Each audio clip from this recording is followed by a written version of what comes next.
केंद्रस्तरीय शिक्षण परिषदेला उपस्थित केंद्र प्रमुख, सर्व शाळांचे मुख्याध्यापक, शिक्षक बंधू आणि भगिनींनो, कोरोना पार्श्वभूमीनंतर आपण पहिल्यांदाच ही ऑनलाईन पद्धतीने केंद्रस्तरीय शिक्षण परिषदेचं आयोजन करत आहोत। या परिषदेला उपस्थित सर्वांचं स्वागत आहे। मित्रहो, या कोरोनाच्या कार्यकालामध्ये केंद्र शासनाने जुलै 2020 मध्ये नवीन राष्ट्रीय शैक्षणिक धोरण संसदेने संमत केलेला आहे आणि या तिसऱ्या नवीन राष्ट्रीय शैक्षणिक धोरणामध्ये, कारण हे स्वतंत्र भारताचं तिसरं राष्ट्रीय शैक्षणिक धोरण आहे, या तिसऱ्या राष्ट्रीय शैक्षणिक धोरणामध्ये सर्वात जास्त जो भर दिलेला आहे तो म्हणजे आपल्या प्राथमिक शाळांच्या फाउंडेशनल लिटरसी आणि न्यूमरसी, पायाभूत साक्षरता आणि संख्याज्ञान यावर भर देण्यात आलेला आहे। आणि तो कसा आहे, तो का दिला, त्याच्यामागची काय उद्दिष्ट आहेत, या संदर्भात आज आपण आपल्या या शिक्षण परिषदेमध्ये चर्चा करणार आहोत। मित्रहो,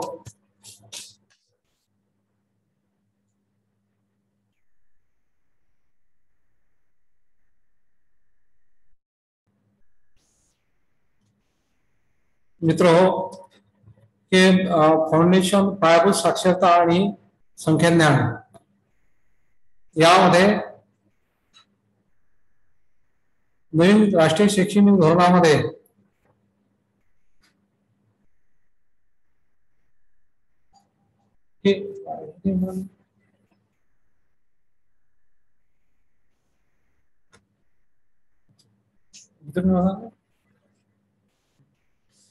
तर जे लक्ष्य निर्धारित करण्यात आलेलं आहे राष्ट्रीय शैक्षणिक 2020 मध्ये, 2020च्या राष्ट्रीय शैक्षणिक धोरणामध्ये जे लक्ष्य निर्धारित केलेले आहे त्यावर आपण चर्चा करू।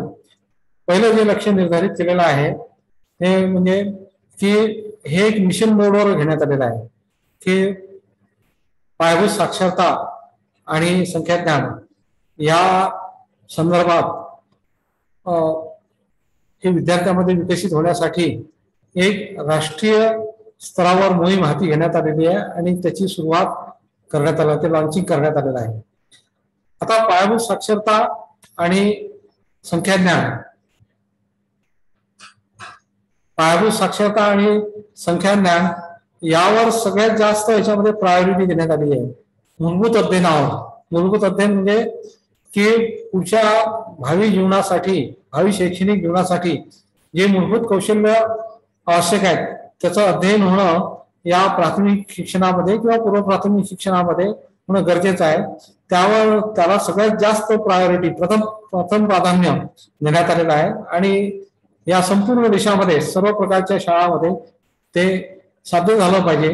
म्हणजेच त्याची जी सार्वत्रिकरण झालं पाहिजे सर्व शाळांमध्ये, सर्व प्रकारच्या खाजगी आस्थापनेच्या असो, शासकीय असो, निमशासकीय असतील, अनुदानित असतील, विनाअनुदानित असतील, त्या सर्व शाळांमध्ये इयत्ता तिसरी म्हणजे जेव्हा 2026-27 ला इयत्ता तिसरीचा विद्यार्थी बाहेर पडेल तर 2026-27 ला त्याच्यामध्ये पायाभूत साक्षरता आणि संख्याज्ञान हे विकसित झालं पाहिजे। आता आपल्याला कदाचित वाटत असेल की पायाभूत संख्याज्ञान आणि साक्षरता ही जी बाब आहे, तर ही पायाभूत साक्षरता आणि संख्याज्ञान म्हणजे फाउंडेशनल लिटरसी आणि न्यूमरसी, त्याला आपण संक्षिप्तमध्ये एफएलएन म्हणतो। तर एफएलएन मध्ये एका वाक्यात आपल्याला असं अर्थ नमूद केलं आहे की अर्थपूर्ण वाचन आणि जे मूलभूत गणित असतात, पायाभूत गणित, त्या सोडवता येणे म्हणजे फाउंडेशन पायाभूत साक्षरता आणि न्यूमरसी। पण एवढा अर्थ फक्त या एका वाक्यात हा एक संक्षिप्त आपण अर्थ सांगितलेला आहे। त्या संदर्भात अजून जो डिटेल्स आहे की पायाभूत साक्षरतामध्ये आपल्याकडून काय अपेक्षित केलेलं आहे। पायाभूत साक्षरता म्हणजे काय की फक्त विद्यार्थ्याला अक्षर वाचन करता येणं, शब्द वाचन करता येणं, शब्द लिहिता येणं किंवा वाक्य वाचन करता येणं, वाक्य लिहिता येणं, म्हणजे पायाभूत साक्षरता आहे का? तर एवढ्यापुरतं फक्त पायाभूत साक्षरतेचा अर्थ नाही. तर या पायाभूत साक्षरतामध्ये विद्यार्थ्यांना भाषेचे पूर्वज्ञान म्हणजे असं म्हटलं जातं की मुलाची खऱ्या अर्थानं शिक्षण ते अनौपचारिक स्वरूपात का होईना हे त्याच्या कुटुंबातून होतं आणि त्याची पहिली आई त्याची ही पहिली शिक्षिका असते. तिच्या कुटुंबातून होतं तर त्या कुटुंबामध्ये जी भाषा बोलली जात असेल ती भाषा कदाचित शाळेच्या पेक्षा वेगळी असेल. ती जी भाषा बोलली जात असेल त्या भाषेवर त्या मुलाच्या घरच्या भाषेवर त्या मुलाची मजबूत पकड असते किंवा ते असायला पाहिजेत. तर मजबूत पकड असते त्या मजबूत पकड जर असेल तर त्या भाषेतून आपल्याला त्याला प्रमाण भाषेकडे वर्त करता येते. प्रमाण भाषेकडे म्हणजे मराठी ही प्रमाण भाषा आपली म्हणजे पाठ्यपुस्तकातली भाषा ही आपण प्रमाण भाषा समजू. तर पाठ्यपुस्तकातल्या प्रमाण भाषेकडे आपल्याला वर्त करता येते. केव्हा करता येते? जेव्हा त्याच्या घरच्या भाषेवर त्याची मजबूत पकड असेल ते म्हणजे एका भाषेचं स्किल हे दुसऱ्या भाषेमध्ये ट्रान्समिटेड करता येते. आता तसंच जर त्याला जर समजा एक पकड असेल त्या मूळ भाषेवर आणि मग प्रमाण भाषेवर पकड झाली तर त्यातून ती दुसरी भाषा तिसरी भाषा मूल हे सहजपणे शिकू शकतं. म्हणजे न्यूरोलॉजिकल सायन्स म्हणतं की मूल हे 13 भाषापर्यंत शिकू शकतं. पण आपण 13 भाषेत जरी विचार केला नाही तर 2-3 भाषा मूल हे सहजपणे शिकू शकतं. म्हणून पण केव्हा शिकू शकतं? जेव्हा त्याच्यामध्ये त्याची जी मातृभाषा आणि शाळेमधली जी आता मातृभाषा म्हणजे शाळेमध्ये बोलणारी जाणारी भाषा आणि घरची बोलणारी एक असेल तर ती भाषा त्यावर जर त्याचं चांगलं कौशल्य संपादित झालं असेल त्याचं जर प्रभुत्व असेल तर दुसऱ्या भाषा शिकण्यास त्याला काही मदत म्हणजे काही जास्त वेळ लागणार नाही. त्यासाठी त्याला जास्त प्रयत्न करण्याची गरज भासणार नाही. आता याच्यामध्ये भाषा शिकता येणं प्रमाण भाषा शिकणं म्हणजे त्याला साक्षरता त्याची विकसित होणं. साक्षरता विकसित होणं म्हणजे काय की शाळेतील त्यामध्ये त्याला श्रवण भाषण वाचन ही जी स्किल आहे हे स्किल विकसित होणं त्याबरोबर जे मुद्रित कौशल्य मुद्रित भाषा आहे त्यामध्ये आणि फोनॉलॉजिकल डेव्हलपमेंट आहे म्हणजे उच्चारण शास्त्राचा विकास हा उच्चारण शास्त्राचा सुद्धा विकास झाला पाहिजे. आणि जे काही त्याचं श्रवण कौशल्य आहे हे समजपूर्वक श्रवण आणि समजपूर्वक वाचन म्हणजे याच्यामध्ये समजपूर्वक श्रवण आलं समजपूर्वक वाचन आलं रायटिंग रिडिंग आणि रायटिंग स्किल आलं. त्यानंतर त्याची जी उच्चारण शास्त्र आहे हे उच्चारण शास्त्र विकसन आलं. अशा प्रकारच्या सर्व बाबींचा समावेश या साक्षरतेमध्ये केलेला आहे. म्हणजे आपण जे फक्त मर्यादित त्याचा अर्थ अपेक्षित धरतो तर ते इथे या धोरणामध्ये मर्यादित अर्थ अपेक्षित नाही. त्याचं उच्चारण शास्त्र सुद्धा विकसित झालं पाहिजे म्हणजे त्याचं कम्युनिकेशन स्किल डेव्हलप झालं पाहिजे. संप्रेषण स्किल डेव्हलप झालं उच्चारण शास्त्र जर डेव्हलप झालं असेल तर त्याचं संप्रेषण स्किल म्हणजे कम्युनिकेशन स्किल डेव्हलप व्हायला असं वेळ लागत नाही. या सर्व बाबी या धोरणामध्ये साक्षर विद्यार्थी कसा झाला पाहिजे या अनुषंगानं त्या अपेक्षित केलेल्या आहेत. तसंच न्यूमरेसीच्या बाबतीत आहे. न्यूमरेसी होणं म्हणजे विद्यार्थ्याला फक्त संख्या ज्ञान त्या संख्या लिहिता येणं वाचता येणं मोजता येणं एवढं अपेक्षित नाही. तर संख्या लिहिता वाचता येणं यापेक्षा याला पाहिजेत हे अगदी सुरुवात आहे. पण त्याला तर्कयोग्यता आणि साधारण गणितातील जे सिद्धांत आहे या सर्व सिद्धांताचे दैनंदिन समस्या सोडवण्यासाठी त्याला उपयोग करता आला पाहिजे. तर्कयोग्यता कारण गणिताचं सगळ्यात मोठं जे आहे की तर्क लॉजिकल थिंकिंग तर्कयोग्यता जर लॉजिकल ऍबिलिटी त्याच्यामध्ये निर्माण झाली तर्कयोग्यता जर निर्माण झाली विकसित झाली आणि त्यानं जे शाळेमध्ये जे गणित शिकलेलं आहे त्याचा जर त्याला नवीन जीवनामध्ये जर वापर करता येत असेल नवीन परिस्थितीमध्ये वापर करता येत असेल तर ते करता येणं म्हणजे त्याची न्यूमरसी म्हणजे संख्या ज्ञान विकसित होणं आहे. म्हणजे त्यामध्ये जे वेगवेगळे भाग आहे मग त्याला ते संख्या ज्ञान असेल संख्या ज्ञानाचे संबोध असतील नॉलेज असेल म्हणजे ज्ञान असेल त्याला वेगवेगळ्याची तुलना करणे असेल क्रम लावणे असेल, वर्गीकरण करणं असेल, वेगवेगळे पॅटर्न्स ओळखता येणे, ह्या सर्व बाबी या ह्याच्यामध्ये अंतर्भूत आहे. म्हणजे या न्यूमरेसी हा जरी इथे फक्त न्यूमरेसी हा शब्द टायटल वापरला असलं तरी न्यूमरेसीचा अर्थ फक्त मर्यादित नाही. तर अशा प्रकारे लिटरसी म्हणजे साक्षरता म्हणजे काय आणि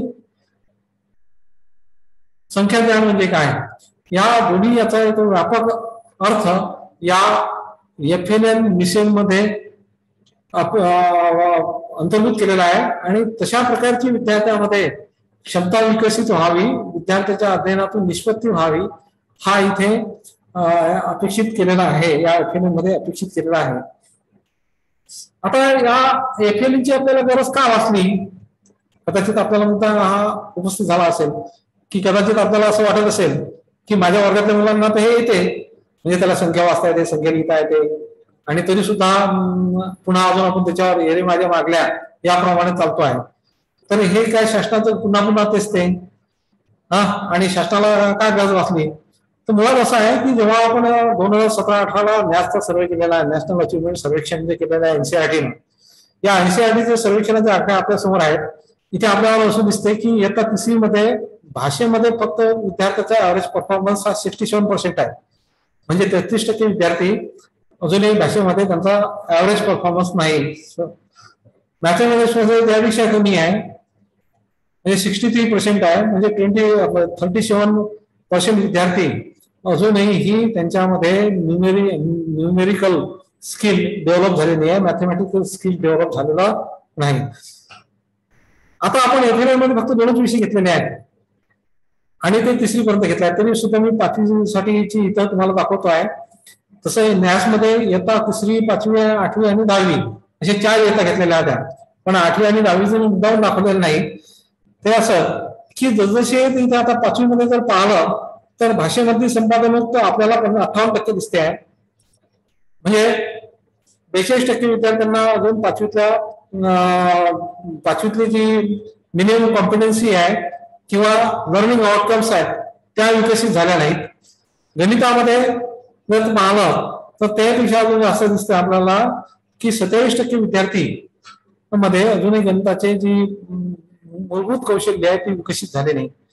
आता या FLN फक्त 2 विषयाचा भर देण्यात आलेला आहे, एक म्हणजे भाषा आणि दुसरं गणित. हे जे 2 मूलभूत विषय आहेत की न्यूरोलॉजिकल सायन्स आणि बाकीचे सर्व असे एक सायकोलॉजी सांगते की सगळ्यात विद्यार्थ्यांचा जो पहिला प्राथमिक विषय आहे तो म्हणजे भाषा.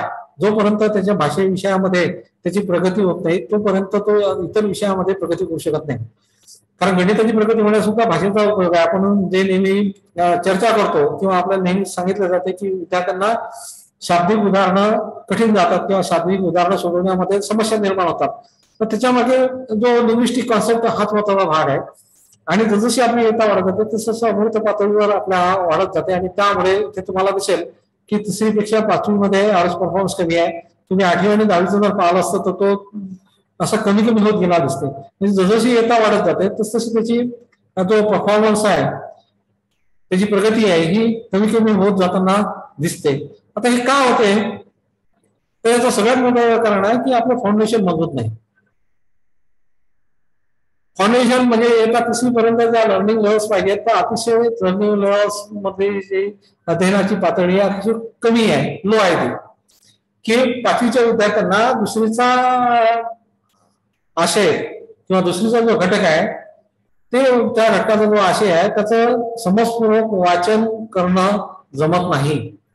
किंवा दुसरीतले जे बेरीज वजाबाकी ह्या ज्या क्रिया आहेत किंवा संख्या ज्ञान, शतक दशक याची ओळख आहे, ह्या गोष्टी सुद्धा 5वीतल्या सर्व मुलांना जमत नाही. म्हणजे मी असं म्हणत नाही, जसं समजा आता मी असं म्हटलं की उदाहरण दिलं आपण की तुम्ही बेरीज करा की 47 अधिक 69, 47 अधिक 69 जर करायचं असेल तर आपल्याला त्या विद्यार्थ्यांनी 47 म्हणजे 7 अधिक 9 आणि 16 मग त्या इकडे आला आणि नंतर मग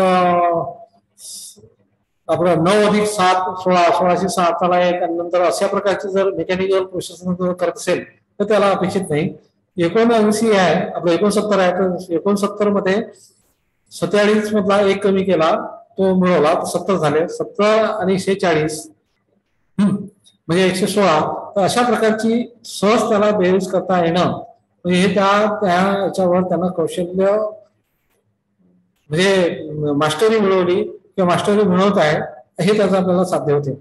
अशा प्रकारचं त्याला ही गणितातले जे वेगवेगळे युक्त्या आहेत, जो गणितीय विचार म्हणतो तो त्याच्यामध्ये विकसित झाला पाहिजे. म्हणून याच्यामध्ये आपल्याला विद्यार्थ्याची अध्ययन स्तर हा अतिशय कमी आहे.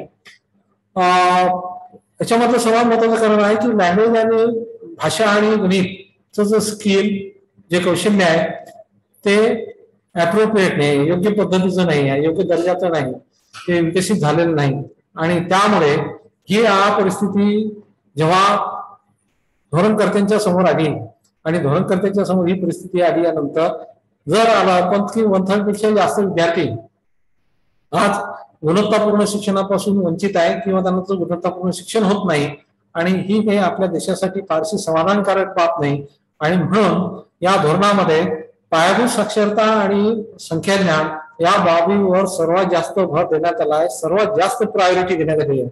आपण याच्या अगोदरच्या स्लाइड मध्ये पाहिलेलं आहे की सगळ्यात जास्त जी प्रायोरिटी, हायेस्ट प्रायोरिटी, देशासाठी सगळ्यात हायेस्ट प्रायोरिटी म्हणजे सर्वोच्च प्राधान्य या फाउंडेशन लर्निंगवर देण्यात आलेलं आहे. त्याचं कारण हेच आहे की हे जोपर्यंत मजबूत होणार नाही तोपर्यंत विद्यार्थ्याचं पुढचं शैक्षणिक करिअर चांगलं असणार नाही. आणि एवढ्या 1/3 पेक्षा जास्त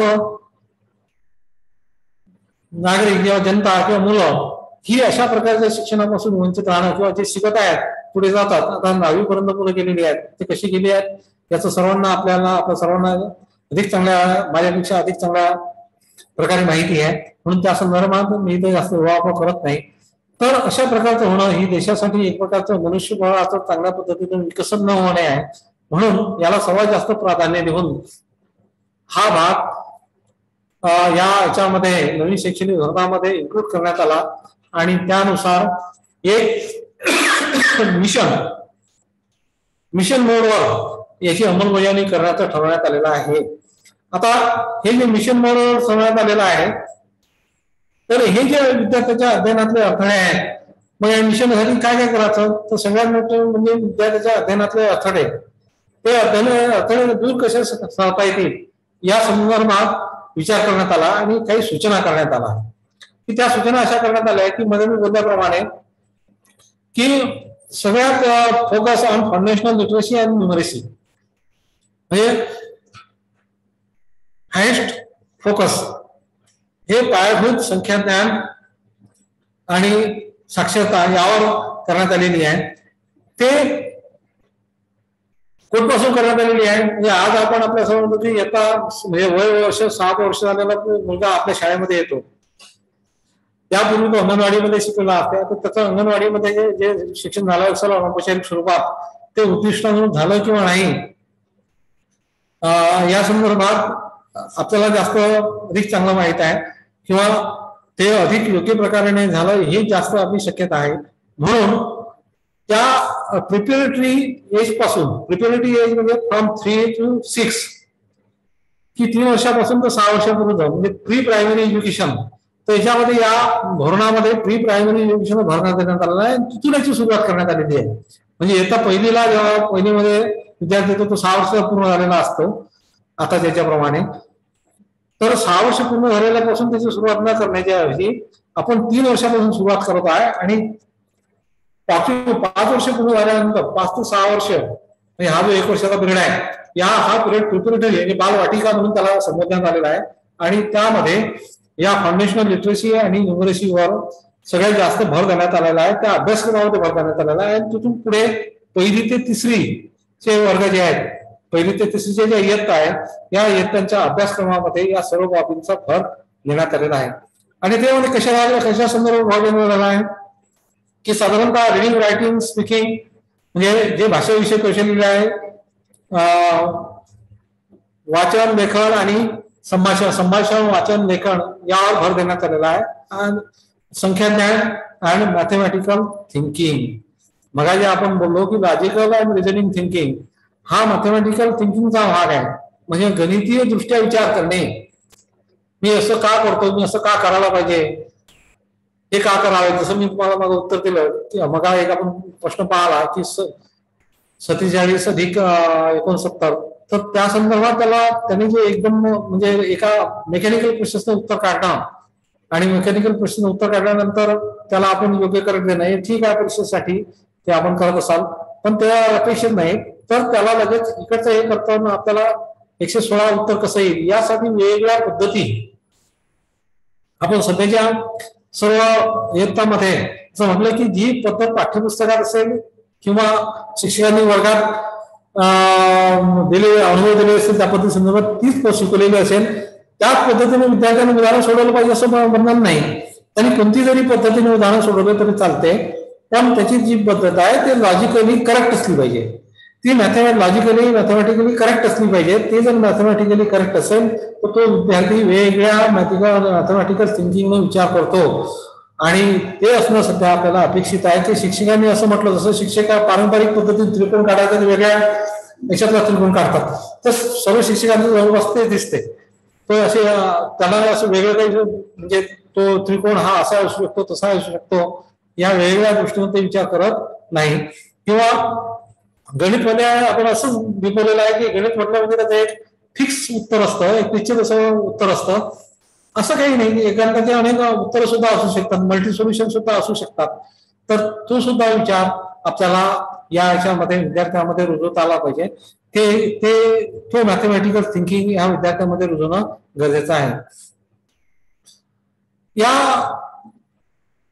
पायाभूत साक्षरता आणि न्यूमेरिसीचं सगळ्यात विजन आहे, एक दृष्टी आहे की मुलाला स्वावलंबी करणे, आत्मनिर्भर करणे, आत्मनिर्भर भारत, की मुलाला आत्मनिर्भर करणे. कशासाठी आत्मनिर्भर कशाला करायला पाहिजे की तो स्वतःहून त्यानं वाचलं पाहिजे, स्वतःहून लिहिलं पाहिजे, तो स्वतःहून वाचण्यासाठी स्वतः सक्षम झाला पाहिजे. तू वाच रे, तू बस रे, आपण असं म्हणतो तुम्ही हे करून आणा, ते करून आणलं, तर का करून आणलं, त्याला गोडी निर्माण झाली नाही, त्याला त्याच्यामध्ये रंजकता निर्माण झाली नाही, तो त्यातून काही वाचू शकला नाही. एक जर वाक्य दिलं तर त्याच प्रकारचं दुसरं वाक्य तयार करू शकत नाही. एक जर त्याला एखादं पाठ्यपुस्तक म्हणजे तुमच्या शाळेमध्ये लायब्ररी आहे, त्या लायब्ररीतलं एक स्वतःहून पुस्तक विद्यार्थ्याला द्यावं असं किती विद्यार्थ्यांना वाटते, तर त्याचं प्रमाण अतिशय कमी असतं. का असतं तर त्याला स्वतः वाचन करण्याची आवड निर्माण झाली नाही. का निर्माण झाले नाही, कारण त्याच्यामध्ये हे जे फाउंडेशनल म्हणजे पायाभूत कौशल्य ते विकसित झाले नाही, त्यातून त्याला वाचनाची गोडी निर्माण झाली नाही, त्यामध्ये रंजकता निर्माण झाली नाही आणि त्यामुळे मूल स्वतंत्र होऊ शकलं नाही, स्वतःच्या याने विचार करू शकत नाही. त्याला निबंध जरी लिहायला आला तर तो पाठ्यपुस्तकातून पाहून किंवा पुस्तकातून पाहून किंवा निबंधाची पुस्तकं घेऊन तो निबंध लिहितो, अशासारखं होणे आपल्याला अपेक्षित नाही. मग त्यासाठी आपल्याला याच्यामध्ये पुढच्या याच्यात असं म्हणलेलं आहे की जे भाषेचं आहे की संभाषणाकडून आपलं श्रवणाकडून त्याला संभाषणाकडे ट्रान्सलेट करणं, संभाषणाकडून वाचनाकडे आणि वाचनाकडून लिहिण्याकडे, हे लिहिण्याकडे करणं. आणि लिहिणं म्हणजे काय की मी लिहिलेलं आपलं हलकावरचं रस्त्यात असं वाक्य लिहिणं किंवा मी लिहून दिलेला निबंध लिहिणं हे अपेक्षित नाही. तर त्या स्वतःच्या भाषेत अभिव्यक्त होऊन स्वतःच्या अभिव्यक्तीनं लेखन करणे आणि ते स्वतःच्या अभिव्यक्तीनं लेखन करणे ते त्याच्या अकॅडमिक सक्सेससाठी, त्याच्या शैक्षणिक यशासाठी, शिक्षणातील यशासाठी ते स्वतः लिहिणं. आणि जेव्हा तो शिक्षणाच्या यशासाठी लिहेल, स्वतःच्या अकॅडमिक सक्सेससाठी लिहेल, तेव्हा त्याला त्यातून आपोआप आनंद मिळेल. तो आनंद मिळाला पाहिजे, हे आपली या पायाभूत मिशनची, पायाभूत साक्षरता आणि न्यूमरेसी मिशनचं हे दृष्टी आहे. आता हे जेव्हा तो करत असतो तेव्हा त्याला त्याची जी समज विकसित झालेली आहे, ही समज त्याला नवीन परिस्थितीमध्ये, अनोळखी परिस्थितीमध्ये, अनोळखी संदर्भामध्ये त्याला त्याच्या प्रगतीच्या याने वापरता आली पाहिजे, त्याचा चढत्या आलाखाने त्याचा यूज करता आला पाहिजे, त्याच्या कशी योजनी करता आली पाहिजे, त्याला आपल्या पद्धतीने यूज करता आली पाहिजे, योग्य पद्धतीने त्याला त्याचा वापर करता आला पाहिजे, हे अपेक्षित आहे. म्हणजे तुम्ही जर त्याला एक जसं सांगितलं आपण की एखादं वाक्य दिलं, एका वाक्याचा अर्थ दिला, त्याला जसं दुसरं स्वतःचं वाक्य निर्माण करता आलं पाहिजे. जेव्हा तो जसं संदर्भ निर्माण होईल त्या संदर्भामध्ये त्याला त्याचा उपयोजन करता आलं पाहिजे. आणि या सर्व याच्यातून ज्या ज्या संलग्न आयडिया आहेत, या संबंधित कल्पना आहेत, संकल्पना आहेत, त्याचा सहसंबंध कुठेतरी जोडता आला पाहिजे. एका कल्पनेचा संबंध, एका संकल्पनेचा संबंध दुसऱ्या संकल्पनेसोबत, दुसऱ्या संकल्पनेचा संबंध तिसऱ्या संकल्पनेसोबत. कारण आपल्या याच्यामध्ये मेंदूमध्ये जे म्हणजे न्यूरो सायन्स सांगते की मेंदूमध्ये जे आपले हे असतात, काय म्हणतो त्याला, तर ते जे कसं जाळं निर्माण झालेलं असतंय, त्या जाळं या एका याचा संबंध हा दुसऱ्यासोबत जोडत असतो आणि तो जोडता आला पाहिजे हे आपल्याला अपेक्षित आहे. म्हणून त्याच्याशी अनेक संबंध त्याला जोडता आले पाहिजे.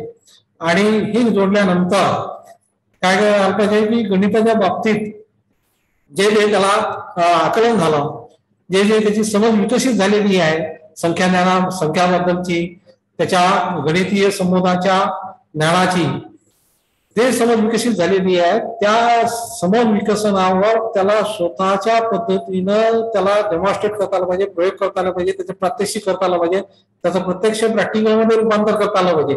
जर त्याला रूपांतर करता आलं तर तो खऱ्या अर्थानं गणितीय कौशल्य त्याच्यामध्ये विकसित झालं असं म्हणता येईल. मग ते व्हावं हे आपल्या या FLNची दृष्टी आहे, FLNचं व्हिजन आहे. अशा प्रकारचे हे 4 व्हिजन डोळ्यासमोर ठेवून FLN ही विकसित करण्यात आलं. म्हणजे 4 व्हिजन, 4 गोष्टी डोळ्यासमोर ठेवून, 4 दृष्टिकोन डोळ्यासमोर ठेवून FLN हा कार्यान्वित करण्यात आलेला आहे. आता याची काही ऑब्जेक्टिव्ह आहेत. याचे ऑब्जेक्टिव्ह आहेत की याचा ऑब्जेक्टिव्ह आहे की मुलांना, आपल्याला माहित आहे की मुलांना खेळ आवडतात आणि खेळातून नवीन मुलांना नवीन कल्पना, नवीन कल्पना सुरू असतात. म्हणून खेळ, शोध सुद्धा, शोध म्हणजे आपला कदाचित असा अर्थ असेल की शाळेमध्ये प्रयोगशाळा असणे, प्रयोगशाळेमध्ये सायंटिफिक इन्स्ट्रुमेंट असणं आणि त्यातून नवीन विद्यार्थ्यांना काहीतरी शोधणे, ते इनोव्हेशन आहे. आपण इनोव्हेशन म्हणत नाही तर डिस्कव्हर म्हणतो. डिस्कव्हर याचा म्हणजे की मी जर एक प्रकारचं विद्यार्थी दिलं, त्याच प्रकारच्या विद्यार्थ्याला अनेक स्वतः वेगळ्या परिस्थिती वापर करता येणार नवीन सूचना हा सुद्धा शोधत आहे. म्हणजे असं हा छोट्या स्वरूपात असेल, प्रायमरी स्तरावर असेल, ते त्याला अशी शोधक वृत्ती असली पाहिजे. हे का, ते का, असं का होते, याच्यामागची काय कारण मीमांसा आहे ते जाणून घेणं, ऑब्झर्वेशन करणं, निरीक्षण करणं, माहिती संकलन करणं, माहिती संकलन केल्यानंतर त्यावरून स्वतःचे निष्कर्ष काढणं, विश्लेषण करणं, निष्कर्ष काढणं आणि त्यावरून स्वतःचं मत व्यक्त करणं, हे सुद्धा संशोधन आहे, हे सुद्धा डिस्कव्हर आहे. अशा प्रकारचे खेळ, शोध आणि कृतीवर आधारित शिक्षणाचा समावेश करून एक सर्वसमावेशित वातावरण आपल्या वर्गखोलीमध्ये तयार व्हायला पाहिजे. वर्ग तयार करण्यासाठी तशा प्रकारचं वातावरण करण्यासाठी काय काय करावं लागेल हे आपल्याला सुनिश्चित करता आलं पाहिजे. हे करणं आणि मुलांच्या दैनंदिन जीवनाशी संबंधित वस्तुस्थितीशी जोडणं, त्याची लिंकअप करणं, मुलाचे जे अनुभव, मुलांच्या दैनंदिन जीवनाशी संबंधित वस्तुस्थिती, जे दैनंदिन जीवन आहे आणि जी वस्तुस्थिती याची लिंकअप करणं आणि या सर्व गोष्टींचा आपल्या मुलांच्या या शाळेमध्ये आणि मातृभाषेमध्ये त्याचं एक फॉर्मॅटिंग करणं, म्हणजे ते मातृभाषेमध्ये ते मातृभाषेची औपचारिकरित्या समावेश करणे, हे आपला ऑब्जेक्टिव्ह आहे. म्हणजे फार मोठा ऑब्जेक्टिव्ह आहे. आपल्याला आपल्या वर्गखोल्याही ह्या इन्क्लुजिव्ह असल्या पाहिजेत. मुलांच्या डिस्कव्हरीला म्हणजे शोधवृत्तीला चालना दिली गेली पाहिजे. त्याच्या खेळ कृती आधारित खेळाला चालना दिली गेली पाहिजे. तसंच आपलं कृती आधारित आपल्या अध्यापन पद्धती असल्या पाहिजे. त्याचं लिंकअप त्याच्या डेली लाईफ सिच्युएशन असल्या पाहिजे, त्या दैनिक जीवनाच्या परिस्थिती असलं पाहिजे. आणि या सर्व याचं त्याच्या घरच्या वातावरणाशी, घरच्या परिस्थितीशी, घरच्या लँग्वेजशी त्याला आपण जोडता आलं पाहिजे. हे फार मोठं आपलं उद्दिष्ट आहे. उद्दिष्ट साध्य करणं, हे जर उद्दिष्ट खरं आपण साध्य केलं तर मुलं निश्चितच, आपली मुलं सुद्धा अधिक गुणवत्तापूर्ण होतील या शंका नाही. पुढचं जे उद्दिष्ट आहे की मुलांना प्रेरित करणे, मुलांना आत्मनिर्भर म्हणजे स्वावलंबी करणे. मूल दुसऱ्या डिपेंडेंट असलं नाही पाहिजे. मूल जर दुसऱ्यावर अवलंबून असेल तर ती काही फारशी समाधानकारक वाद नाही. अगदी प्राथमिक याच्यापासून मूल हे स्वतःच्या क्रिया स्वतः सर्व गोष्टी केल्या पाहिजे, स्वतः विचार करायला शिकलं पाहिजे. आणि त्यानंतर ते शाश्वत वाचन आणि लेखन कौशल्य विकसित होण्यासाठी तो स्वतः वाचक आणि लेखक झाला पाहिजे.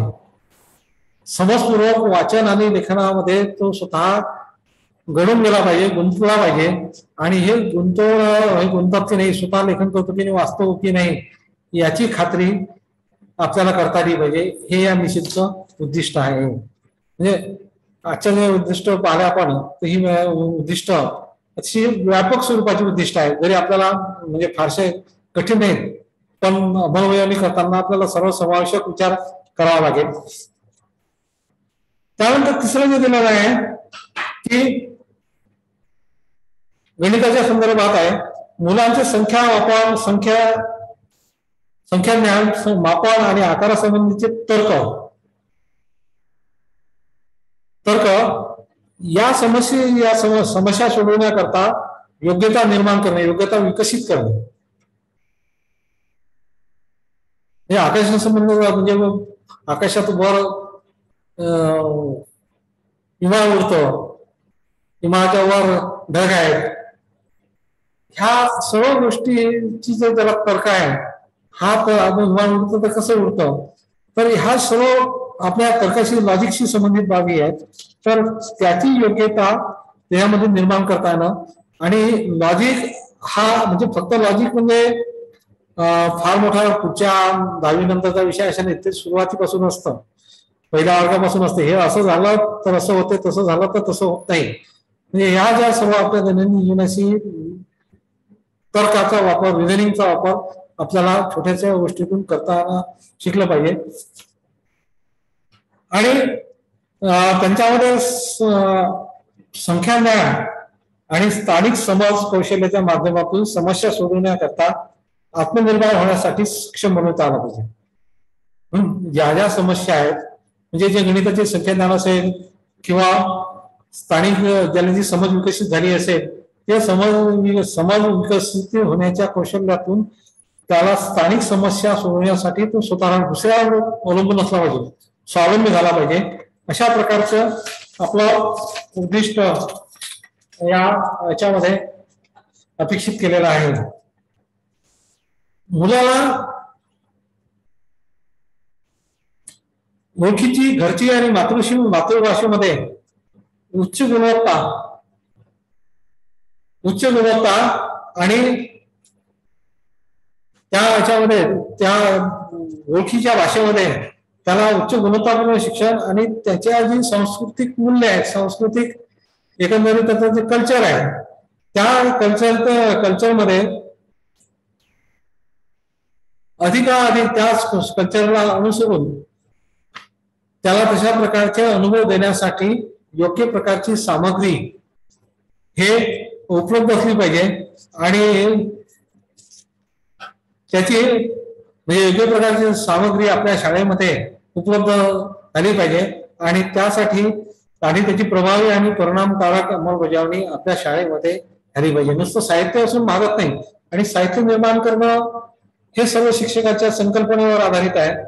साहित्य कसं पाहिजे, काय पाहिजे. आता हे साहित्य म्हणजे फार काय म्हणतो आपण खर्चिक किंवा तकलादू अशा प्रकारचं साहित्य न होता ते साहित्य बिनखर्चिक, कमी खर्चिक आणि जास्त उपयोग असणार अशा प्रकारचं साहित्य स्वतः शिक्षकांनी स्वतःच्या कल्पनेतून निर्माण करणं आपल्या विद्यार्थ्याच्या नुसार जास्त गरजेचं आहे. ते याच्यामध्ये एक उद्दिष्ट दिलेलं आहे. आता हे सर्व झाले शिक्षक म्हणजे उद्दिष्ट आपण याच्या संदर्भात बोललो. शेवटचं आपण शिक्षकाच्या संदर्भात बोललो. त्यानंतर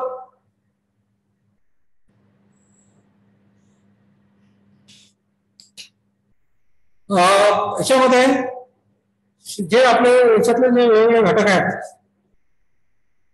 त्या घटक कोणते आपल्या या व्यवस्थेतले घटक, शिक्षण व्यवस्थेतले घटक, की शिक्षण व्यवस्थेचा महत्वपूर्ण घटक म्हणजे शिक्षक. कारण शिक्षणाच्या माध्यमातून जे काही साध्य होणार आहे ते शिक्षकाच्या माध्यमातून होणार आहे. पण फक्त शिक्षकावर आपण म्हणजे शिक्षकावरच हे घेऊन चालत नाही, तर शिक्षणाला त्याला जे सपोर्टिव्ह घटक आहेत, त्याला जे सहाय्यभूत घटक आहेत, ते सहाय्यभूत घटक म्हणजे परीक्षा यंत्रणा असेल, म्हणजे मुख्याध्यापक, परीक्षा यंत्रणा, शिक्षक प्रशिक्षक, म्हणजे तर टीचर एज्युकेटर म्हणजे त्यामध्ये डाएटची मंडळी, SCRT असेल, डाएट असेल, BRC असेल, CRC असेल, तर हे जी सर्व मंडळी आहे, या मंडळी आणि त्याबरोबर एज्युकेशनल ऍडमिनिस्ट्रेटर च्या क्षमता विकसनासाठी म्हणजे याच्या सुद्धा क्षमता विकसित करणे गरजेचं आहे. या क्षमता विकसित करण्यासाठी लक्ष केंद्रित करण्यात यावं. लक्ष केंद्रित करणे हे महत्वाचं उद्दिष्ट याच्यामध्ये दिलेलं आहे. म्हणजे फक्त शिक्षकाचा विचार केला नाही, तर शिक्षणाच्या व्यवस्थेतील, शिक्षण व्यवस्थेतील जे महत्व सर्व घटक आहेत, या सर्व घटक सक्षम होणं गरजेचं आहे. त्यासाठी आपल्याला काय करता येईल तशा प्रकारचा कृती आराखडा तयार करण्यात यावं. ह्या त्यांचे क्षमता विकसनाचे कार्यक्रम हाती घेण्यात यावे, त्यावर लक्ष केंद्रित करण्यात यावं. हे उद्दिष्ट आपल्या या FNNच्या मिशन मध्ये समाविष्ट करण्यात आलेला आहे. आता शिक्षण म्हणजे फक्त मूळ आणि आपण असं मगा म्हटलेलं आहे की इयत्ता तिसरी 2026-27 पर्यंत मूल 2026-27 नाही, ते जे तिसरी शिकणारं मूल आजीवन till the end of the life, अखेरच्या क्षणापर्यंत. म्हणजे आपण असं म्हणतो की शिक्षण ही प्रक्रिया जीवनाच्या अखेरच्या क्षणापर्यंत चालत असते.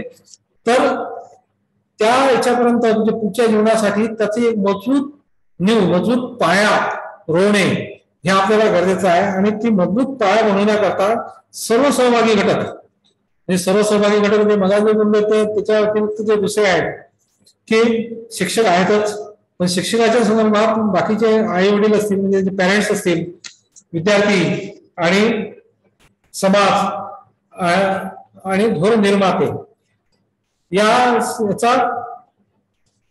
यांना सक्रियपणे जोडणे, यांना सक्रियपणे एंगेज करणे, ऍक्टिव्हली एंगेज करणे, पार्टिसिपेट करणे, तर हे गरजेचं आहे. कारण नुसतं शिक्षण नाही तर पालकांना सुद्धा, पालक आणि शिक्षक या दोघांमध्ये समन्वय असला पाहिजे. जसं आपण याच्यामध्ये म्हटलेलं आहे की पॅरेंट्स इन्व्हॉल्वमेंट, तर त्या अंतर्गत आहे की माता बालक संघ, पालक संघ, वेगवेगळ्या शिक्षण शाळा व्यवस्थापन समिती, या सर्व हे जे सर्व घटक आहेत, या सर्व घटकांचा शाळेमध्ये सहभाग असला पाहिजे. तो योग्य रीतीने असला पाहिजे.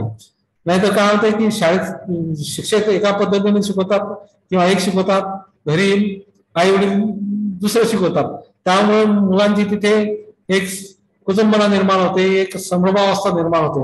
तशा प्रकारचं होऊ नये. तर या शिक्षक म्हणजे शाळेतील शिक्षक, मुख्याध्यापक आणि पालक आणि समाज या सर्वांचा योग्य रीतीने समन्वय साधला गेला पाहिजे. त्यावेळेसच आपण एक चांगली मजबूत पाया त्याचं निर्माण करू शकू.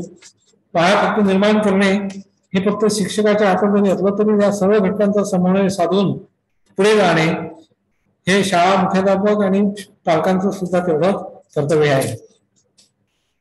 आता याच्यामध्ये जे आहे की असेसमेंट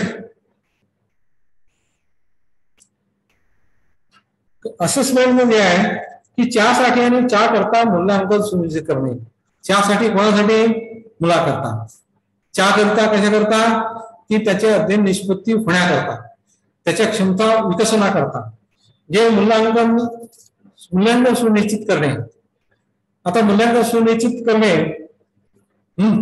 तर हे मूल्यमापनाच्या प्रोसेस, ज्या त्या फॉर्मल प्रोसेस असेल किंवा इनफॉर्मल प्रोसेस असेल, औपचारिक असेल, अनौपचारिक असेल, आपण आपल्या ह्याच्यामध्ये जे घेतो सातत्यपूर्ण सर्वंकष मूल्यमापनामध्ये की संकल्प मूल्यमापन, आकारित मूल्यमापन, त्या मूल्यमापनाचे वेगवेगळे टूल्स, या टूल्सचा योग्य पद्धतीने वापर झाला पाहिजे. तो जर झाला तर त्याचा उपयोग, असेसमेंटचा उपयोग हा आपल्या मुलांच्या अध्ययनासाठी होतो, त्याचबरोबर शिक्षकांच्या अध्यापनासाठी पहिले जास्त होतो. म्हणजे मूल्यमापन फक्त विद्यार्थ्याच्या अध्ययनाचं मूल्यमापन नाही, शिक्षकांच्या अध्यापनाचं सुद्धा मूल्यमापन होत असतं. म्हणून आपण इथं म्हटलेलं की त्यासाठी मुलांसाठी, त्यासाठी शिक्षकांसाठी आणि त्याकरता तर अध्ययन निष्पत्ती करता जे अजून वेगवेगळे घटक आहेत त्याकरता ते मूल्यांकन प्रक्रिया ही निश्चित झाली पाहिजे. आणि त्यासाठी इथं दिलेले आहे की म्हणजे काही कोलॅबोरेटिव्ह वर्क करता आलं पाहिजे, एकत्र काम, प्रोजेक्ट वर्क म्हणजे प्रोजेक्ट वर्क, कोलॅबोरेटिव्ह वर्क म्हणजे मुलांनी एकत्रित काम करणं, त्यातून मुलांचे काही कौशल्य विकसित होते. पोर्टफोलिओ ग्रुप तयार करणं म्हणजे एकाचे त्याला आपण समजशी ग्रुप तयार करतो, त्याचा पोर्टफोलिओ समावेश असेल. प्रोजेक्ट वर्क, प्रश्नोत्तरी म्हणजे quizzes, role play, games, presentation, short test, ही जी सर्व मूल्यमापनाची साधनं आहे इत्यादी सर्व मूल्यमापनाची साधनं आहे. या सर्व मूल्यमापनाच्या साधनातून त्याचं वैयक्तिक मूल्यमापन करता आलं पाहिजे, समूहातील मूल्यमापन करता आलं पाहिजे. वैयक्तिक आणि समूहात अशा दोन्ही पद्धतीनं त्याचं मूल्यमापन जर केलं तर विद्यार्थ्यांचं मूल्यमापन हे योग्य दिशेनं होईल आणि ते व्हावं हे याचं एक उद्दिष्ट आहे. या आपल्या FLN या अभ्यासक्रमाचं उद्दिष्ट आहे. आता हे सर्व करत असताना जे मूल्यमापनाच्या ज्या वेगवेगळ्या सिस्टीम आहेत त्याच्यामध्ये ऑनलाईन पद्धतीने करता येईल, ऑफलाईन पद्धतीने करता येईल किंवा ब्लेंडेड मोडवरही करता येईल. अशा प्रकारचा सर्व याचा वापर सुद्धा आपल्याला करता येईल की जेणेकरून त्या सर्व माध्यमातून म्हणजे त्या माध्यमातून अनुभव सुद्धा देता येईल. आणि अनुभव म्हणजे अध्यापन, अध्ययन आणि मूल्यमापन ह्या तिन्ही एक सायमल्टेनियसली चालणाऱ्या प्रक्रिया आपण पाहिलेल्या आहेत. सातत्यपूर्ण संकोच मूल्यमापनामध्ये या तिन्ही सार्वत्रिक म्हणजे काय म्हणतो या तिन्ही प्रक्रिया ज्या आहेत ह्या तिन्ही प्रक्रिया एक संघपणे चालणाऱ्या आहेत. जरी आपण पहिले अध्यापन असेल, अध्ययन असेल तरी मूल्यमापनाला वगळून आपण अध्ययन अध्यापन प्रक्रिया ही करू शकत नाही. तर मूल्यमापन प्रक्रिया सुद्धा अतिशय महत्वाची आहे. त्यातूनच अध्यापनाला दिशा मिळते आणि त्यातून विद्यार्थ्याचं अध्ययन कसं व्हावं हे आपल्याला सुनिश्चित करते. किती व्हावं, कशा पद्धतीने व्हावं हे आपल्याला सुनिश्चित करता येते. त्यानंतर आता आपण सध्या आयसीटीच्या युगामध्ये राहतो आहे आणि आयसीटीच्या युगामध्ये अनेक आयसीटीचे तंत्र उपलब्ध झालेले आहेत. या तंत्राच्या माध्यमातून जसं आपल्याला एखाद्या गाडी ट्रॅक करता येते, आपल्या एखाद्या व्यक्ती कुठे आहेत त्याचे ट्रॅकिंग आपल्याला करता येते मोबाईलच्या माध्यमातून, तसं विद्यार्थ्याचे जे लर्निंग ट्रॅव्हल्स आहेत म्हणजे त्याचा अभ्यासक्रमाचा प्रवास आहे, अध्ययनाचा प्रवास आहे. या अध्ययनाच्या प्रवासामध्ये तो नेमका कुठे आहे, सर्व विद्यार्थी कुठे आहे, प्रत्येक इंडिव्हिज्युअल विद्यार्थी कुठे आहे, सर्व विद्यार्थी कुठे आहे हे सुद्धा ट्रॅकिंग आपल्याला आयसीटीच्या माध्यमातून करण्यात करावं हे सुद्धा शेवटचं उद्दिष्ट निर्धारित केलं आहे. शेवटचं उद्दिष्ट आहे म्हणजे आपण अतिशय प्रगतीच्या मध्ये चाललेलो आहे की नुसतं आपण एखाद्या सर्व तंत्रज्ञानाचा वापर करून आपल्याला मुलांना अधिक कसं गुणवत्तापूर्ण शिक्षण देता येईल, दर्जेदार शिक्षण देता येईल, मुलांची शैक्षणिक प्रगती कशी करता येईल या दृष्टीनं आपल्याला हे करता येईल. आणि ते जर ट्रॅकिंग केलं तर मुलगा नेमका कुठे आहे, कोणत्या स्तरावर आहे, त्या पुढच्या स्तरावर जाण्यासाठी काय करावं लागेल याचा आपल्याला शिक्षकांना ठरवता येईल. म्हणून हे आयसीटीच्या माध्यमातून या गोष्टी कराव्यात हे आपलं एक उद्दिष्ट ठरवण्यात आलेलं आहे. आता पुढे जे आहे की या सर्व करण्यासाठी, याची अंमलबजावणी करण्यासाठी किंवा हे सर्व प्रत्यक्षात त्याचं साकारण्यासाठी आपण काय केलं पाहिजे, काय करावं त्याच्यासाठी शासनानं असे जशी आता सध्याची आपली व्यवस्था आहे, सध्याच्या व्यवस्थेमध्ये केंद्र शासनाच्या स्तरावर आतापर्यंत मनुष्यबळ विकास मंत्रालय होतं, त्याचे आता शिक्षण मंत्रालय केलं. तर केंद्रीय शिक्षण मंत्रालय हे सर्वोच्च स्थानी आहे की ते सर्व त्यांनी केंद्रीय शिक्षण मंत्रालयाच्याच पुढाकाराने किंवा आदेशाने या शैक्षणिक धोरणाची निर्मिती झालेली आहे. आणि मग केंद्रीय शिक्षण मंत्रालय केंद्र पातळीवर त्यांच्या निर्देशानुसार आपल्या म्हणजे राज्याला आपली भौगोलिक, सामाजिक आणि सांस्कृतिक पार्श्वभूमी विचारात घेऊन, परिस्थिती विचारात घेऊन त्यानुसार आपल्या अभ्यासक्रमामध्ये बदल करणं. मूळ गाभाभूत घटक जे आहेत किंवा पायाभूत जे घटक आहेत किंवा एक ढाचा आहे, मूळ ढाचा हे केंद्रीय शिक्षण मंत्रालय तयार करेल आणि त्याला अनुसरून आपल्या राज्याच्या गरजेप्रमाणे, एकंदरीत पार्श्वभूमीप्रमाणे, सामाजिक, आर्थिक, सांस्कृतिक पार्श्वभूमीप्रमाणे राज्य त्यामध्ये तशा प्रकारचा ऍडिशन करेल, तशा प्रकारचा बदल करेल. तशा प्रकारे राज्य शासन हे करणार आहेत, म्हणजे यामध्ये बदल करावा आणि ते केल्यानंतर म्हणजे केंद्र शासनाची आणि राज्य शासनाची ही एक महत्वपूर्ण भूमिका आहे. केंद्रीय मंत्रालयाची आणि राज्य शासनाच्या शिक्षण मंत्रालयाची या दोन महत्वाच्या भूमिका आहेत अभ्यासक्रमाच्या निर्धारणाबाबत. करिक्युलम रिएम्पी म्हणजे अभ्यासक्रमामध्ये सुधारणा करतील या उद्दिष्टाला या एथेलम हे मिशन साध्य होण्याच्या दृष्टीने. आता अभ्यासक्रमामध्ये बदल केले, अभ्यासक्रम किती चांगला आपला, आता सर्व गोष्टी साध्य होतात असं नाही, आता अभ्यासक्रम चांगलाच आहे. त्यासाठी सगळ्यात मोठी जी गरज आहे त्या आपल्या वर्ग अध्यापन पद्धतीमध्ये सुधारण्याची, असं वर्ग अध्यापन पद्धतीमध्ये नाविन्यपूर्ण बदलाची. जोपर्यंत त्याच्यामध्ये इनोव्हेशन होणार नाही तोपर्यंत किती अभ्यासक्रम चांगला असेल, किती शस्त्र चांगलं असेल, पण तो शस्त्र चालवणारा जर धनुर्धर हा चांगला नसेल तर अपेक्षित बाण म्हणजे अपेक्षित सुटलेला बाण अपेक्षित उद्दिष्ट साध्य करू शकणार नाही. त्यामुळे मला अभ्यासक्रमाबरोबर आपल्यामध्ये पेडागॉजिकल इनोव्हेशन जे आहे म्हणजे आपलं अध्यापन पद्धतीमध्ये नाविन्यपूर्ण अध्यापन पद्धतीची अंमलबजावणी करणे आणि ते सर्व शिक्षकांच्या आणि शिक्षक प्रशिक्षण संस्थेच्या सहाय्याने शक्य होतं. म्हणजे यामध्ये महत्वपूर्ण घटक हा शिक्षकाचा असला तरी शिक्षक प्रशिक्षण संस्था हे सुद्धा तेवढ्याच महत्वाच्या आहेत. म्हणून याच्यामध्ये पुढे दिलेलं आहे की restructuring of teacher education programmes. शिक्षकांचे जे शिक्षक प्रशिक्षण कार्यक्रम आहेत, शिक्षक शिक्षण कार्यक्रम प्रशिक्षण कार्यक्रमाची पुनर्रचना करणे ते केंद्र स्तरावर एनसीआरटी, राज्य स्तरावर एससीआरटी आणि जिल्हा स्तरावर डाएट या तीन संस्था आहेत. म्हणजे राज्य स्तरावर एससीआरटी, डाएट ह्या दोन्ही महत्वपूर्ण संस्था शिक्षकांच्या शैक्षणिक बाबीसाठी अकॅडमिक बाबीसाठी एक सहाय्यभूत ठरणार आहे. त्या एक महत्वपूर्ण संस्था आहेत. म्हणून त्याचं सुद्धा त्यांच्या प्रोग्राम मध्ये सुद्धा रिस्ट्रक्चरिंग म्हणजे पुनर्रचना करणे हे गरजेचं आहे. रिवायझिंग ऑफ असेसमेंट म्हणजे मूल्यमापन स्वाध्याय मूल्यमापनाचे जे आहे ते सुद्धा रिवाइज करणे. आपण त्या संदर्भात बोललो सातत्यपूर्ण सर्वंकष मूल्यमापन. त्यातही अजून काळानुसार काही आपल्याला संकलित आणि आकारिक मूल्यमापनामध्ये काही बदल करता येते का त्याचं सुद्धा ते रिवाइज करणे ही सुद्धा कृती करणं गरजेचं आहे. आणि या सर्व याच्यामध्ये सर्वात महत्वाचा जो घटक आहे तो म्हणजे ऍडमिनिस्ट्रेटिव्ह सपोर्ट. कारण जोपर्यंत आपल्याला ऍडमिनिस्ट्रेटिव्ह सपोर्ट मिळत नाही, या सर्व शिक्षक असेल तर त्यांनी शिक्षकासंदर्भात मुख्याध्यापक असेल किंवा बाकीच्या सर्व त्यातले संबंधित घटक असतील, पर्यवेक्षण यंत्रणा असेल, तर या सर्व जोपर्यंत प्रशासकीय सहकार्य प्रशासनाकडून जोपर्यंत त्यांना सपोर्ट आधार मिळत नाही, पाठिंबा मिळत नाही, तोपर्यंत ह्या बाबी पूर्णत्वास जाऊ शकत नाही. म्हणून प्रशासन व्यवस्थेचा महत्वपूर्ण रोल आहे. प्रशासन व्यवस्था सुद्धा ही म्हणजे प्रशासकीय यंत्रणेमध्ये जी काम करणारी मंडळी आहे, परीक्षे मंडळी, विशेषतः एज्युकेशनल ऍडमिनिस्ट्रेटर हे त्या दृष्टीचे असले पाहिजेत. त्यांना या सर्व पद्धतीबद्दल जाण असली पाहिजे, त्यांची तशी दृष्टी असली पाहिजे. त्या दृष्टीने त्यांनी शिक्षकांना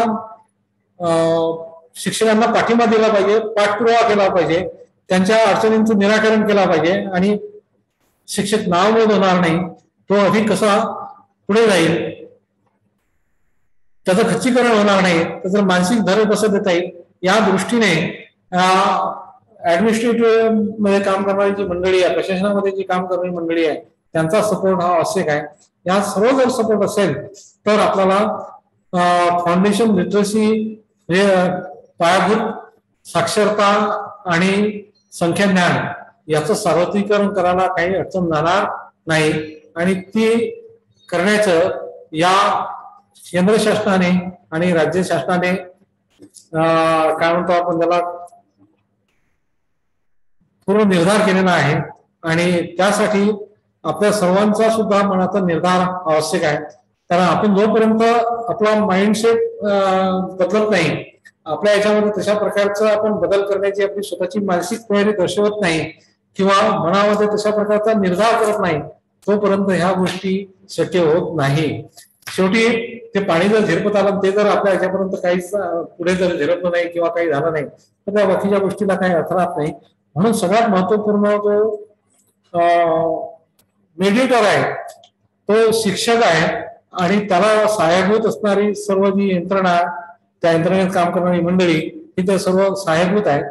पण शिक्षक हा शिक्षक आणि त्यानंतर विद्यार्थी आपण सर्व विद्यार्थी केंद्र बिंदू मानून ह्या सर्व बाबींची मांडणी या अखिलन मिशन मध्ये केलेली आहे आणि त्या दृष्टीने आपण सुद्धा आजच निर्धार करा की मला याच्यामध्ये काय योगदान देता येते, मी माझ्या विद्यार्थ्यांसाठी मी काय योगदान देऊ शकतो, मी माझे विद्यार्थी अधिक प्रगत होण्यासाठी त्यांना गुणवत्तापूर्ण शिक्षण मिळण्यासाठी, कारण प्रत्येक मुलाचा मूलभूत हक्क आहे हे घटनेनं मान्य केलेलं आहे की प्रत्येक मुलाचा मूलभूत हक्क आहे की चांगल्या दर्जाचं शिक्षण मिळणं, गुणवत्तापूर्ण शिक्षण मिळणं, चांगल्या दर्जाचं शिक्षण मिळणं हा त्याचा हक्क आहे आणि त्या हक्कापासून आपण त्याला वंचित ठेवणं हे आपण आपल्या भूमिकेला न्याय देण्यासारखं होणार नाही. म्हणून माझी सर्व इथे या परिषदेला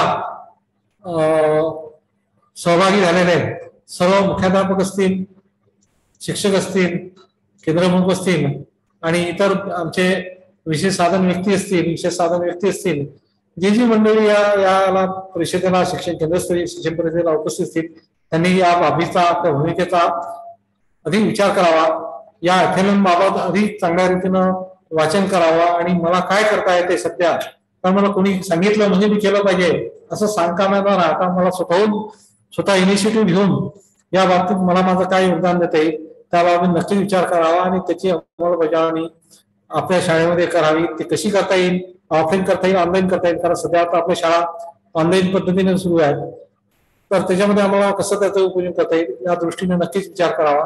ते आपण सर्व कराल अशी अपेक्षा व्यक्त करतो. आपण सर्वांनी मला ऐकून घेतलं त्याबद्दल आपल्या सर्वांचे आभार, खूप खूप आभार. आणि भविष्यात जर आपल्याला या संदर्भात काही आपल्या मनामध्ये प्रश्न निर्माण झाले तर आपण नक्कीच त्या संदर्भात माझ्यासोबत किंवा आपल्या डायटमध्ये जे विविध फॅकल्टी आहे त्यांच्यासोबत आपण निश्चित चर्चा करू शकता. आम्ही आपल्या निश्चित त्या प्रश्नांचं समाधान करू अशी मला आशा आहे. आपण पुनश्च आपल्या सर्वांचे आभार मानतो आणि इथे मी थांबतो. माझ्या या सत्राला पूर्णविराम देतो. धन्यवाद.